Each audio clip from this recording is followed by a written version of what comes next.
In 3 minuti il TG del quotidiano La Nazione Siciliana. Ponte sullo Stretto, approvato progetto definitivo.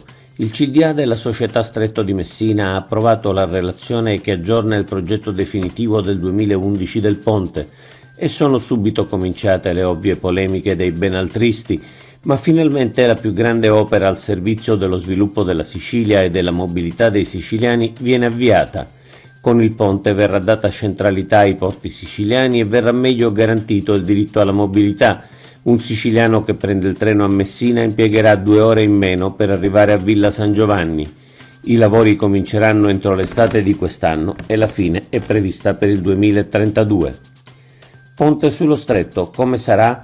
Il ponte avrà una lunghezza complessiva di 3.666 metri, la campata centrale sarà di 3.300 metri, la larghezza dell'impalcato sarà di 60 metri e sono previste 3 corsie stradali per senso di marcia, 2 corsie di servizio e 2 binari ferroviari.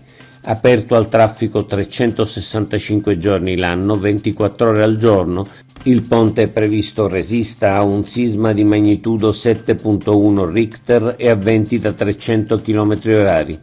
4.300 addetti all'anno fino a un picco di 7.000. Per tutta la durata del cantiere, 7 anni, si avrà un impatto occupazionale diretto di circa 30.000 addetti per anno, cui aggiungere l'impatto occupazionale indiretto e indotto stimato in 90.000 unità per un totale di 120.000. Affittati i 2 trattori della manifestazione di De Luca? Gravissime le accuse fatte dagli agricoltori veri a Cateno De Luca sulla manifestazione con i trattori da lui indetta a Palermo mercoledì scorso. Secondo uno dei leader del movimento, Franco Calderone, ascoltato dalla Repubblica, c'erano pochissimi agricoltori, il resto erano politici, non rappresentano nessuno. E in effetti su quel palco hanno fatto presenza fissa rappresentanti del PD e del Movimento 5 Stelle. E Calderone continua dicendo: hanno persino affittato i trattori. Se fosse vero sarebbe gravissimo, la strumentalizzazione sarebbe provata. Glielo chiediamo pubblicamente. Di chi erano i 4 trattori? È vero che li ha affittati? E se è vero, perché? Corte dei Conti insiste, ma ormai i problemi risolti. La Corte dei Conti insiste sulla strada intrapresa negli ultimi anni e non parifica il rendiconto del 2020, ma la cosa non rappresenta più un problema. L'assessore all'economia Marco Falcone segnala che la Regione ha sistemato i propri conti. L'assessore rimarca anche il forte calo del disavanzo. Il rendiconto 2022 certifica infatti un calo di 4 miliardi di euro.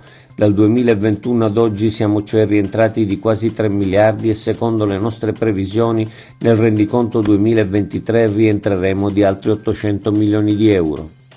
Boom dell'export alimentare del Sud-Est.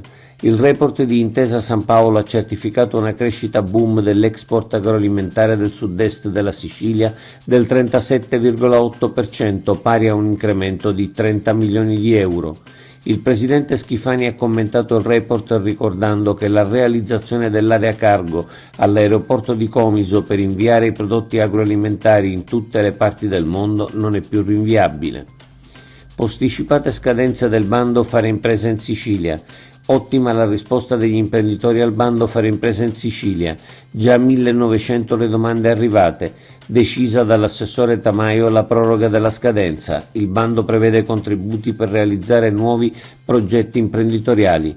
La misura ha un valore di 26 milioni di euro ed è gestita da Irfis. Sono previste agevolazioni a fondo perduto fino al 90% per imprenditori fino a 46 anni e imprenditrici senza limiti di età.